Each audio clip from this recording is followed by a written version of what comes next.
देख के डी और के पी तो समझ आ गया, जो अभी हमने लास्ट सम किया वो के पी आया उसमें, ठीक है। अब हम क्या कर रहे हैं, कुछ मतलब के डी के ही नए नए सम कर रहे हैं, ठीक है। ऐसे आ सकता है क्वेश्चन, ऐसे टेबल की फॉर्म में तुझे क्वेश्चन आता है तो क्या करना है, सिंपल सी बात है, पहले क्वेश्चन पढ़ना है।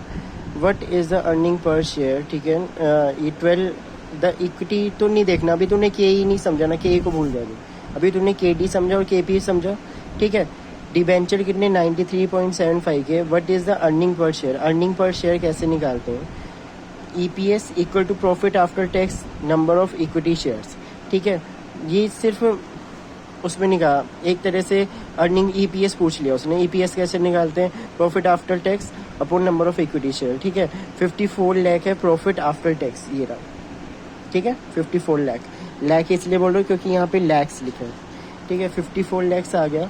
और इक्विटी शेयर्स कितने हैं, 30 लाख, ठीक है। ये 30 लैक्स है, ठीक है। अब आते हैं हम इसमें, देख इन क्वेश्चंस में हमेशा देख बुक वैल्यू और मार्केट वैल्यू ढूंढनी पड़ती है। बुक वैल्यू कैसे, बुक वैल्यू मतलब बुक से ढूंढना, मार्केट वैल्यू मतलब खुद एज्यूम करना, ठीक है। पहले हम बुक वैल्यू ढूंढते हैं। देख इसमें अगर कभी क्वेश्चन में तुझे ना लिखा हो रिडीमेबल है तो इलरिडीमेबल है, ठीक है, तो तुझे क्या चूज करना है, तो तुझे ना हमेशा इलरिडीमेबल चूज करना है फॉर्मूला, ठीक है। इलरिडीमेबल का फॉर्मूला इंटरेस्ट माइनस, देख जब हमें बुक वैल्यू दे रखा हो, देख हमें ऐसा क्वेश्चन दे रखा हो ना, सिंपल सी बात समझ लिया, हमें बुक वैल्यू भी ढूंढनी है, मार्केट वैल्यू भी ढूंढनी है, ठीक है। और जब हमें कुछ भी ना दे रखा हो, कुछ भी नहीं क्वेश्चन में, तो रिडीमेबल का फॉर्मूला यूज करना है। रिडीमेबल का फॉर्मूला क्या था, वो इलरिडीमेबल का फॉर्मूला यूज करना है, इलरिडीमेबल का फॉर्मूला यूज करना है। ये फॉर्मूला था ना के D, interest upon net proceed, ठीक है। और देख अब तेरा इंटरेस्ट कितना है, interest on debenture 49,50,000, 49,50,000, 1 minus T, यहाँ पे टी परसेंटेज में चाहिए होता है हमें, पर इन्होंने ना हमें अमाउंट बता रखा है कि तुम्हारा टी जो है,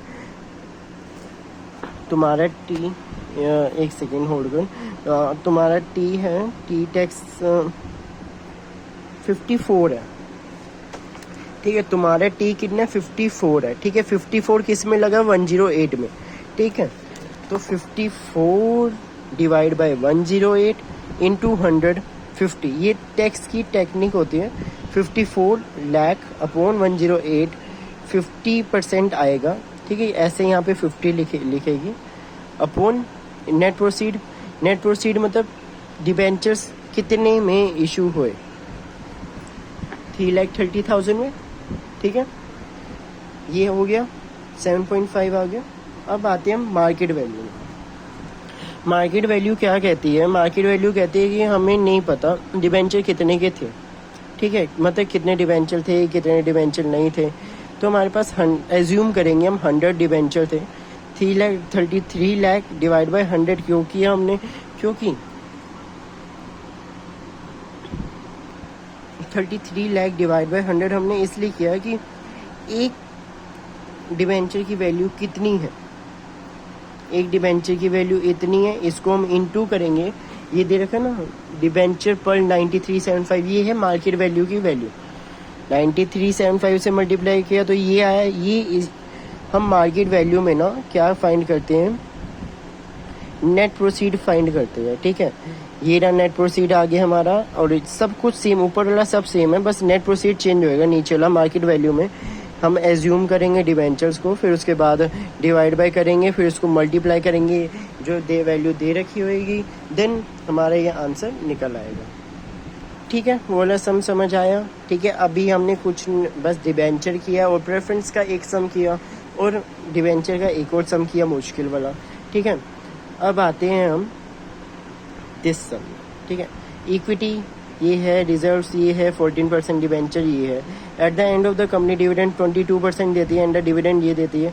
कैलकुलेट द WCCC फाइंड करना है, पर WCCC अभी हमें आता नहीं है, ठीक है। तो इससे पहले ना हम एक चीज और समझते हैं इस क्वेश्चन से पहले। देख सुन, ये देख कॉस्ट ऑफ कैपिटल ना कॉस्ट ऑफ कैपिटल हमारी के डी, के ई और के पी, ठीक है। ये अभी किया हमने, ये इसका एक सम अभी किया। के ई का अब मैं तुझे चीज़ें समझाने जा रहा हूँ, इसका भी अभी हम सम करेंगे, ठीक है। और एक लास्ट मेथड होता है WCC, ठीक है, वो इन तीनों का कंबाइन होता है। जब तक ये तीनों नहीं आएंगे तब तक WC कभी निकलेगा ही नहीं, जिंदगी मत नहीं निकल सकता, ठीक है। तो WCC की वीडियो कल आएगी। अगर तुझे ये तीनों आते हैं निकालने तो WCC कुछ नहीं है, मल्टीप्लाई प्लस माइनस करना है, वो ना कल आएगी। उसका एक सम है, पेपर में आया था, उसकी कल वीडियो 10 मिनट में ख़त्म हो जाएगा। पर निकालना पहले उसमें यही 3 स्टेप निकालने पड़ेंगे, फिर WCC में आएंगे, देन वो क्वेश्चन पूरा कंप्लीट होएगा, ठीक है। अभी हमने KD किया, KP किया, KE में आते हैं। देख, KE में 3 चीज़ें होती है, dividend yield method, dividend growth method, earning price, ठीक है। जब तुझे डिविडेंड यील्ड मेथड दे रखा हो तो D1/MP करेगी, ठीक है। D1/MP दोनों एक जैसे, ठीक है। अगर तुझे ग्रोथ दे रखी हो तो सब फॉर्मूला सेम चलेगा, प्लस G और हो जाएगा, ठीक है। अगर तुझे D ना दे रखा हो तो अर्निंग पर शेयर निकालेगी अपॉन NP, ऐसे फॉर्मूला चलेगा और कुछ नहीं है। अब हम एक सम करने जा रहे हैं। मैंने क्या फॉर्मूला बताया था, D1/MP, याद रखिए उसको, ठीक है, कॉस्ट ऑफ इक्विटी, ठीक है। अब हम क्वेश्चन 6.20 करने जा रहे हैं, ये, ठीक है।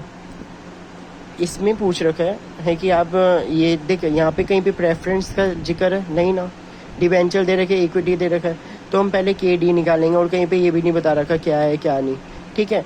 अब देख, फॉर्मूला क्या कहता है कि हम नेट प्रोसीड को नीचे रखें या ना रखें। अगर हम नेट प्रोसीड को नीचे नहीं रखते तब भी आंसर हमारा 7% आएगा, क्योंकि परसेंटेज में दे रखा है, ये परसेंटेज में दे रखा है, इसलिए हमने नेट प्रोसीड को नहीं रखा, ठीक है।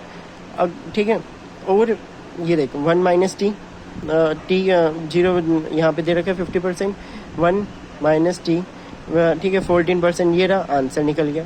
अब हम आते हैं कॉस्ट ऑफ इक्विटी कैपिटल में।